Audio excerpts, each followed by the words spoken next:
without further ado, let me introduce Bob. Take it away, sir. Thank you very much.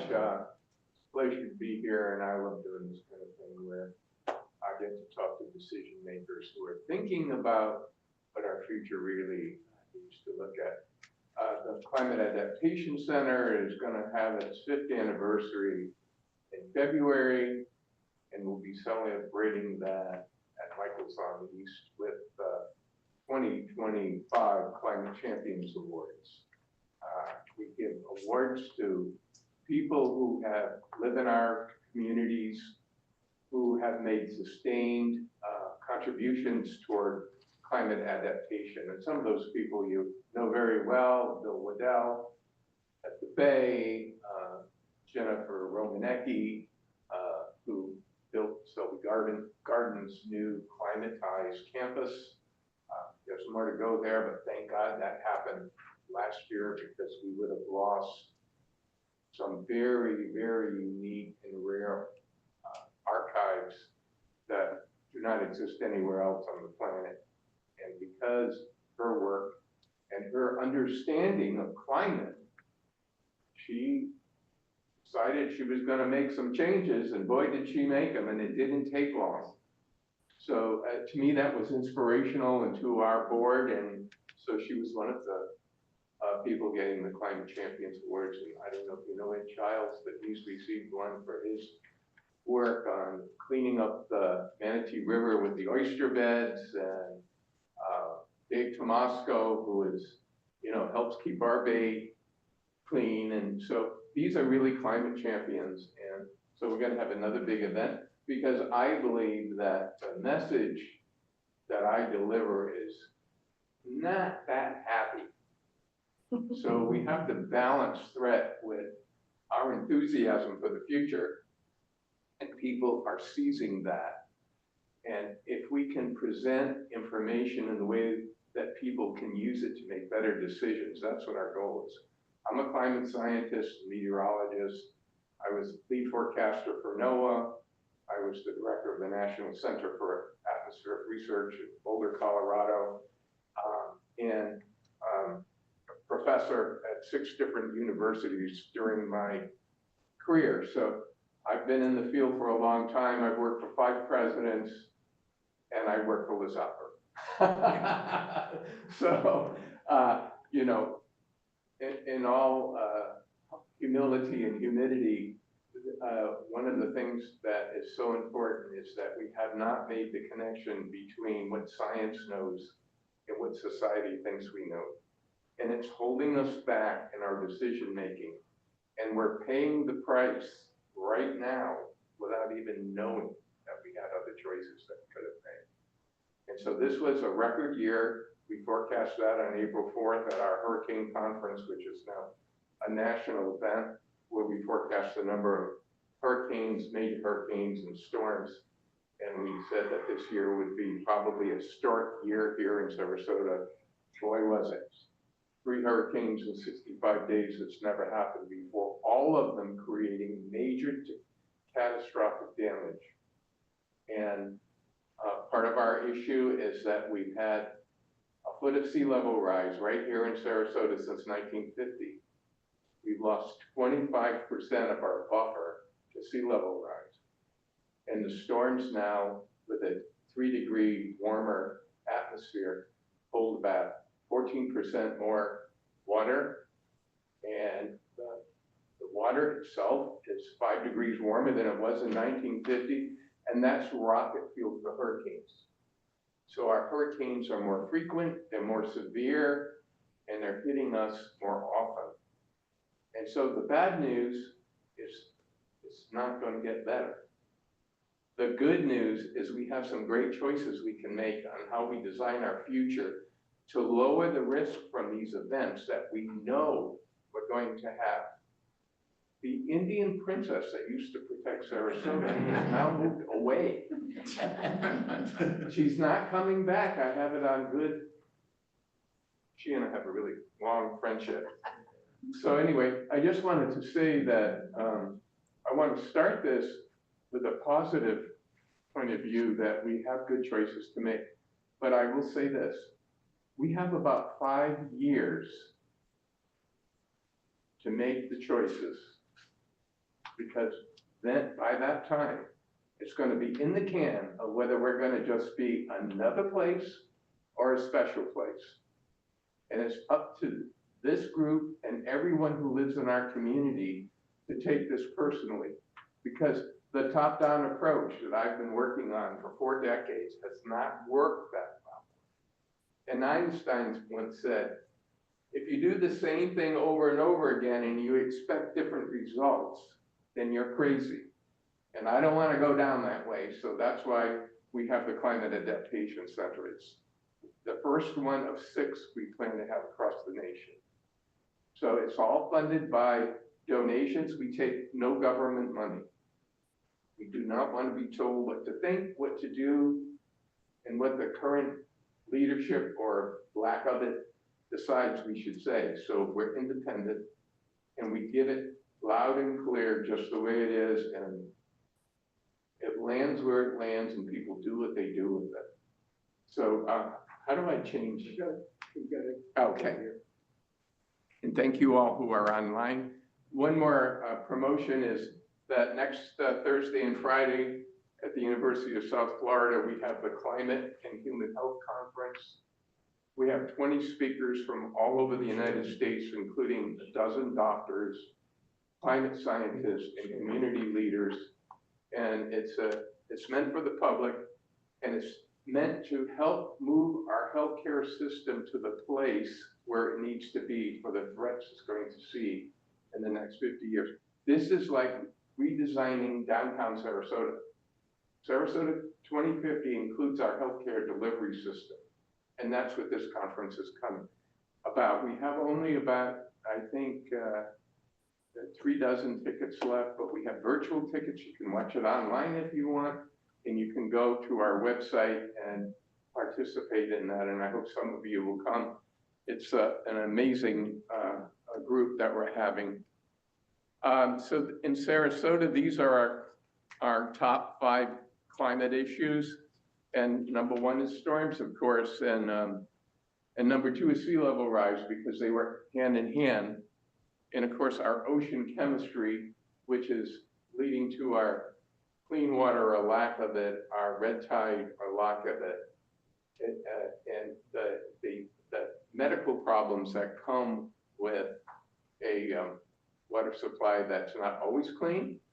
I just want to say to you, 100 million gallons of sewage went into the Gulf of Mexico between Sarasota and Tampa this summer. 100 million gallons. When we say we want clean water, we have to understand that we're not designing for that, because that would have never happened if we did. We also have heat waves, which are very important, especially when they occur around hurricanes where we don't have power. And of course, it's all driven by climate warming, which right now, this year will be the warmest year, with about a 95% chance now, ever recorded in human history. Last year was the warmest. And we said, how do you know that? Well, we have records back 800,000 years, and we know exactly year to year what the atmospheric concentration was every single year those last 800,000 years. And our ice cores and our sediments, and we can measure the air that was trapped in the ice 800,000 years ago and measure exactly how much carbon, methane, and everything else was in it. And those ice cores are in a laboratory in Boulder, Colorado. And if the power went out, we'd be cooked. So, anyway, next slide. So you've heard of the heat dome, but this is what we are having more of, this high pressure areas that develop in the summertime, and the air sinks, and when it sinks, it warms, and that dome keeps the heat in. And that's why we're having these excessive heat waves, where you hear heat waves lasting now, instead of a day or two, they last a week or two, and millions of people are having impacts from this. It's driving heat-related human health issues because now the #1 killer in the United States from weather events is heat. It's not hurricanes. And we're going to be talking about this. Last year, we had around 3,000 deaths from excessive heat in our cities as people just basically cook. And when the power goes out after a hurricane, we have hundreds of deaths like we had in Hurricane Beryl when it went up through Houston this summer. And then the power was off for a week and people just died. There was nowhere for them to go. Next. Heat islands are really a choice. This is what I want to tell you. These are the choices we make when we do our zoning. Like we did our zoning last, I think, if I'm right, Liz, in 2006, and that's why we're looking at it again. When we do zoning, we give rights, property rights, and these property rights are very, very important to people, and they're very important to me. But that doesn't mean we don't have choices within those zoning rules that were made in a climate that is different than the one we have today.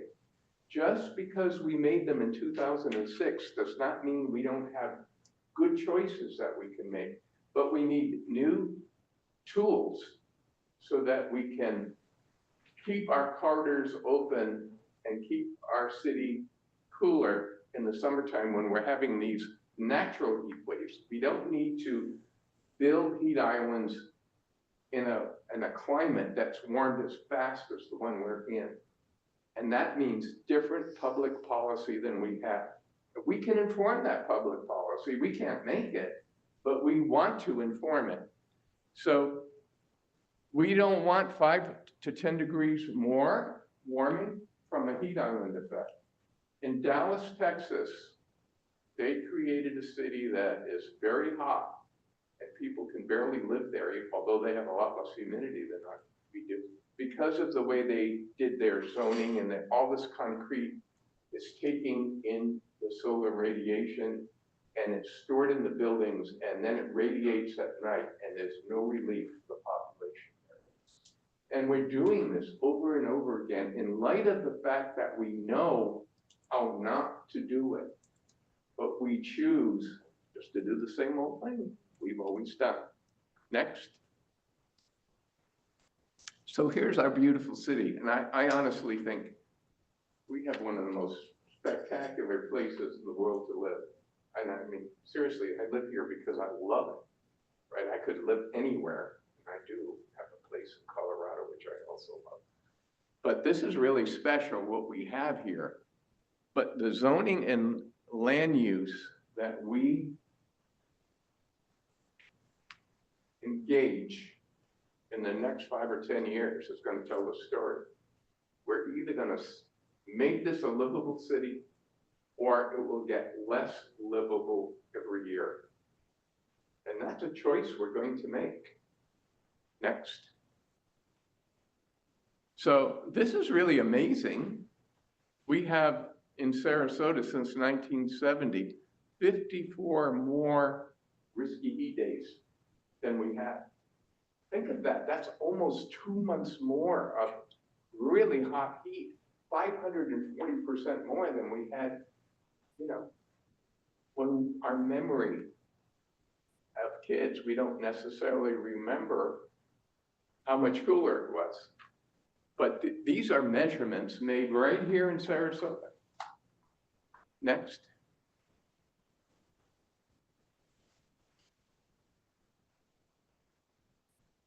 Summer nights.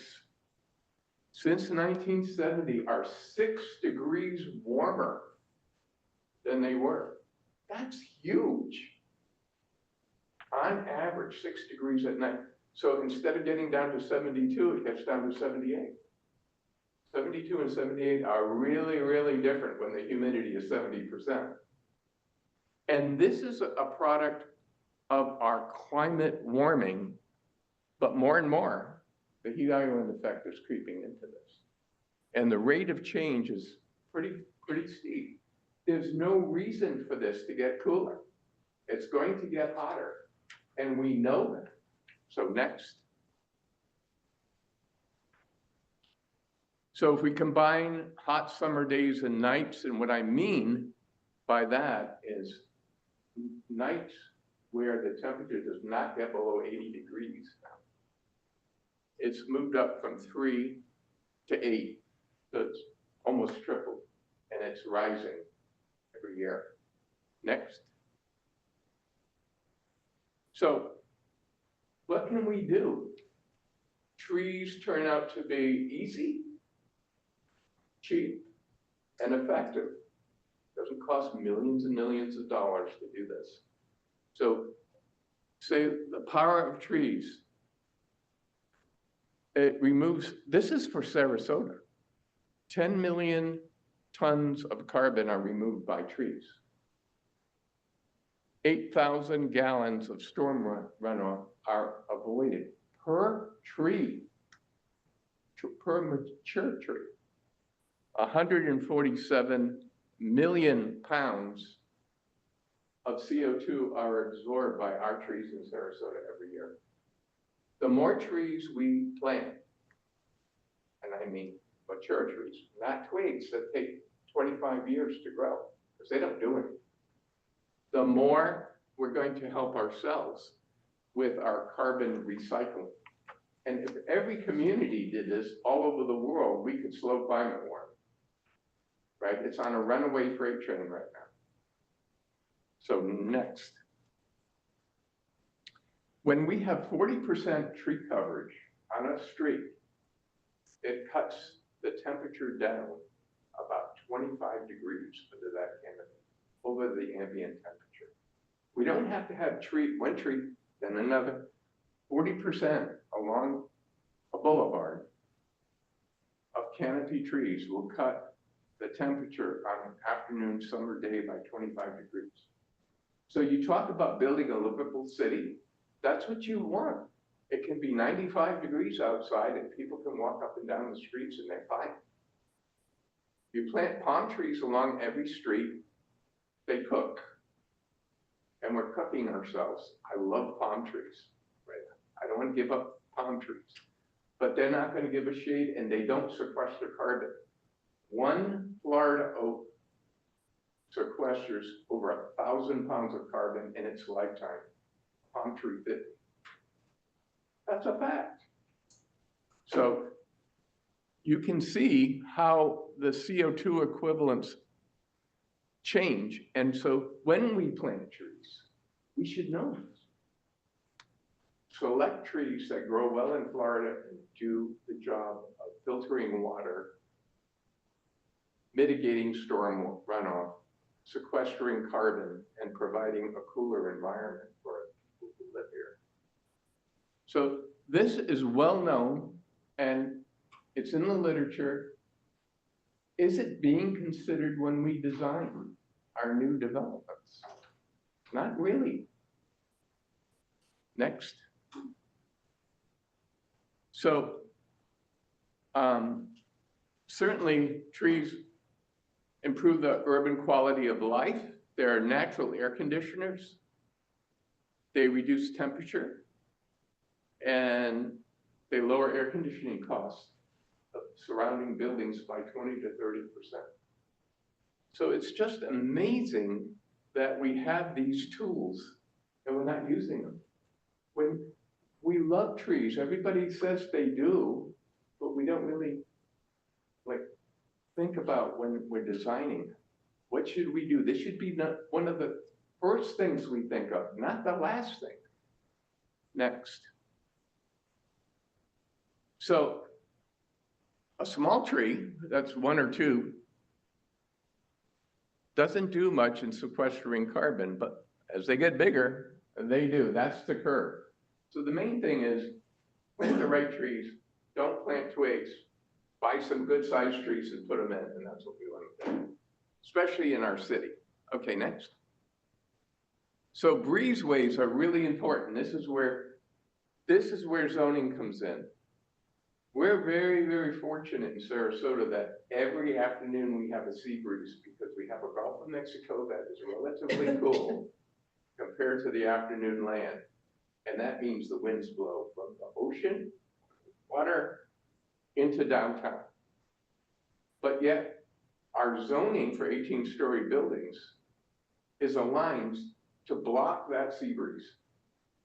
All we have to do is continue to do what we're doing, and we're gonna build up that heat island effect.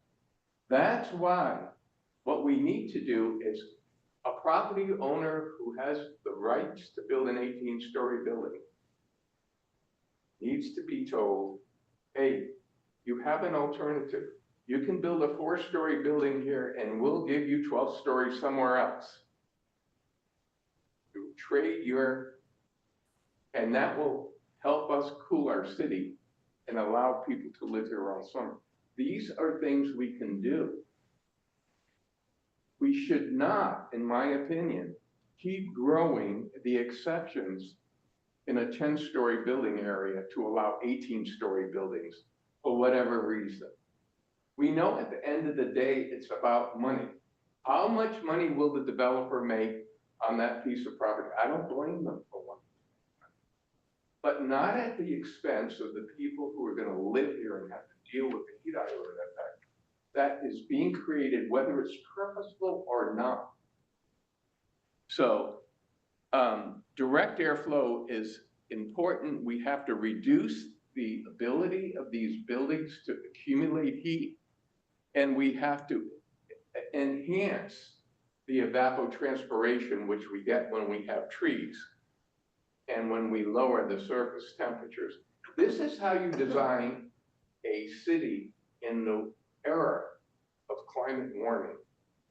And Sarasota is ground zero for this. And we're developing so fast, we have incredibly good choices we could still make. Next. So, oops, that's kind of, can you like downplay this a little or like too big, but anyway. On this side, what this says is since 1950, we've had 12 inches of sea level rise. The Climate Center made a forecast for 2050 4 years ago, that by 2050, we're gonna add another 11 inches.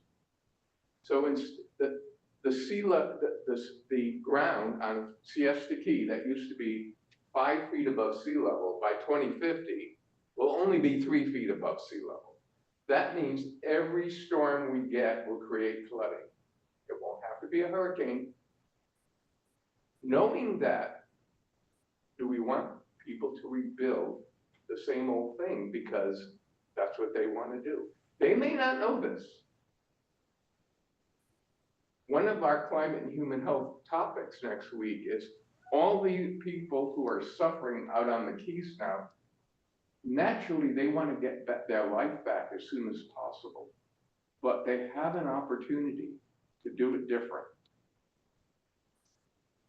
But that drive, let's get back to normal, will actually just create the same situation again that they're fearing now, and they're in a weakened condition. Mentally speaking, the stress of what they have gone through is really pretty epic. And we're forcing people to make these decisions, or they're forcing themselves to make it at a time when they're not really in the right headspace to make these decisions. That's why we have to help them and inform them with this information so they can make better decisions for themselves. Some of them can build up, some can't. Some of them may be better off if they move to higher ground and not have to go through this again, a year or two from now, or 5 years from now, or whenever they do. These are choices we can make right now to lower the risk and lower the impact in our own community right now. Next.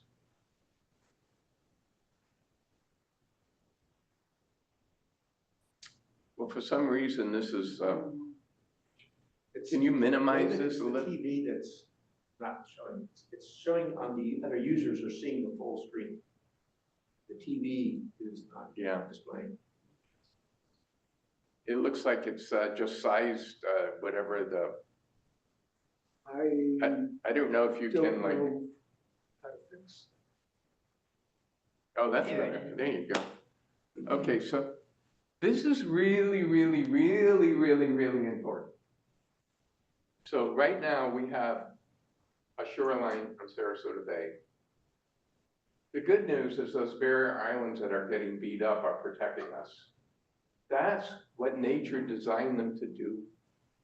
But now we have tens of thousands of people living there with thousands of structures. And barrier islands move around. That's what they do. They're sandspits, okay? But they don't now because we have homes, streets, and walls and everything. Hey, we can't change the past, but we can modify the future, okay?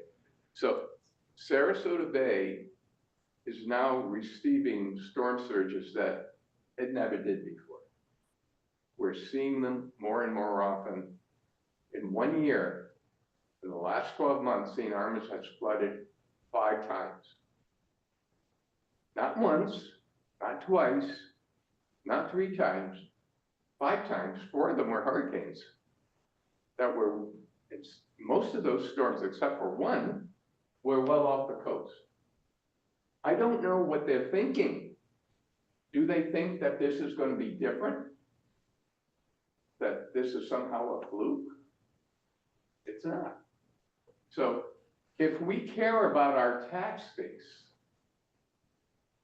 we've got to help these people make decisions to build more resilient structures. It doesn't mean we have to move off the keys. It just means that what's out there has to be able to take normal weather,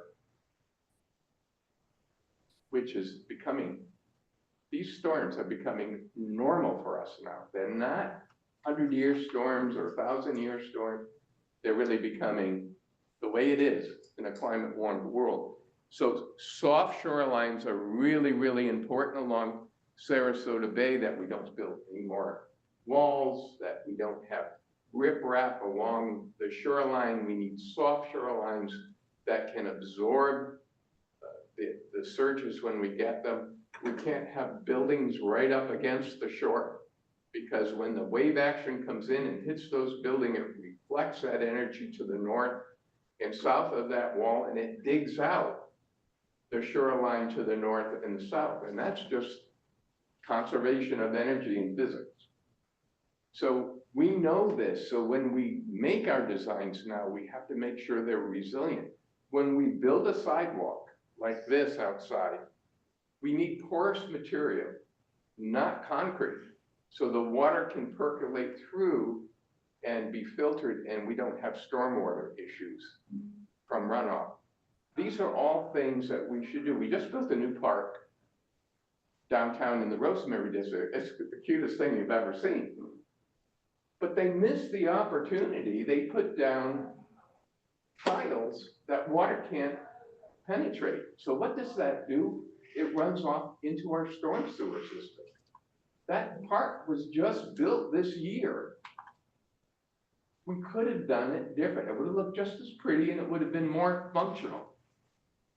But we're not getting this basic information into our planning process, and it's exasperating for somebody like me to see these opportunities just go by when we should be thinking about them. Okay, next.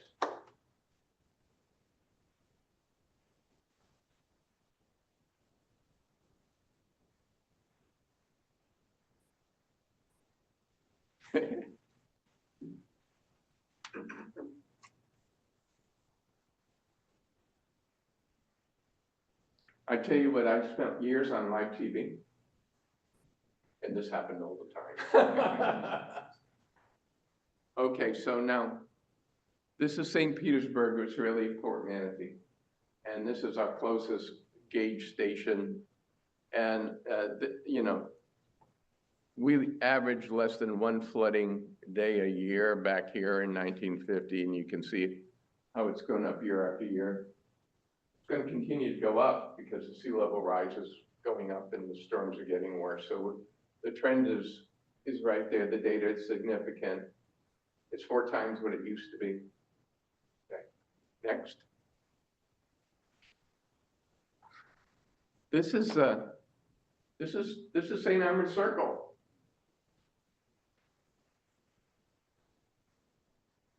This storm was 100 miles off the coast. It was not a direct hit. This happens all the time in Florida. So how many times can these people do this with this geometry? If we allow this to continue to happen without thinking about it, we're going to grind our economy down. We're going to lose this tax base. And one thing a community can't do is do that. There's an old adage, if you're an entrepreneur, you can do anything, you can make mistakes, you can do anything. One rule, do not run out of money. Okay, so if you care about money, you better care about climate warming and its impacts. Because these are where our choices are right now, today. What are we doing different right now than we did before we had 3 hurricanes in 65 days? Anything? I gather there are pumps at St. Armand's that are supposed to be pumping out the water. So Is that just a ridiculous idea to deal with? well, it's absurd. It's not ridiculous, it's absurd. All right, because when the sea level rises, where are you going to pump the water Yeah, to? you're gonna pump it right back where it came The sea level out there is the same as it is there's nowhere to pump it. Now, there's a difference between rainwater in the street and seawater in the street. I've been trying to get this through. Seawater is a different thing. You get seawater when the sea rises, right? If it rains hard and you get water in the street, you can pump it out, assuming the sea level is low. But you can't, if the water rises, there's nowhere to pump it. That's what this is. So 4 of the 5 floods we had out here were sea level salt water. Only 1 was due from rain. And yes, the pump failed. But putting pumps out there is not going to do it. It's absurd to think in this day and age that we don't understand the difference between street flooding and sea level rising. It's water. That's the only thing that's similar. So that's a great question, and it's a great big misconception. Next. Okay, so living shorelines, elevated infrastructure, floodable public spaces. The Bay is a wonderful example of an opportunity. It's not just to filter the water, it's to protect downtown Sarasota from storm surge. It's both ways. 51 acres of land to absorb water, filter the water, and protect downtown Sarasota from storm surge. Selby has the same opportunity. The Ringling has the same opportunity. New College has the same opportunity. USF has the same opportunity. 5 crown jewels within about 5 miles on the Sarasota shoreline that are all going to spend tens of millions of dollars doing new stuff. But will we do it like we don't know? Or will we do it like we do know? That's the question. So, water resistant buildings. Why are we putting drywall in the buildings that are being redone on St. Armand Circle? Those walls should be made of plastic, not fiberboard.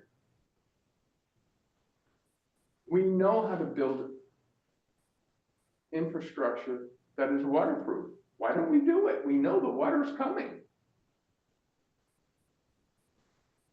Tidal gauges and pumping stations. We do need those.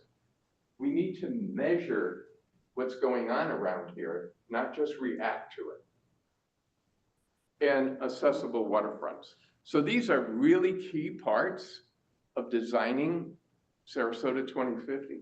All of them need to be done. There isn't one answer that's 1,000 answers. Next. So Sarasota's future is unique. It's either going to be a climate resistance community or it's just going to be another place. There's going to be pain in a climate warmed world, but there does not have to be suffering. Suffering is a choice. We can suffer through this, or we can take the bull by the horns and make our community less threat oriented by the decisions we make. We can't change. Some people think we can change the weather. I can assure you that that is not true. Because if we could, man, I would have made a lot of money. Okay, next. So this is just a summary slide, and I made this for, because all of you are welcome to this, that this is basically all the things I talked about today. This is just a smattering. I could do another 20. And, you know, these are the kinds of things that an organization like this should be talking about. I don't know what you're talking about, but if you're not talking about this, you're not talking about what we need. So, questions? Let's see, board members first. Questions? Yeah, Clark? Yeah, someone heard a comment about engineers in the city using old data instead of embracing a new concept of what's coming and what's So this is the something inertia that's of the, bigger than just yeah. one shot, one small idea. Yes, and so I've been trying to get the context right on this too. So, you know, the way FEMA does its stuff, and this is historical, we've been doing this forever, is it looks back 100 years and it says, okay, what was the flooding during this 100 years? The problem with that is that climate doesn't exist anymore.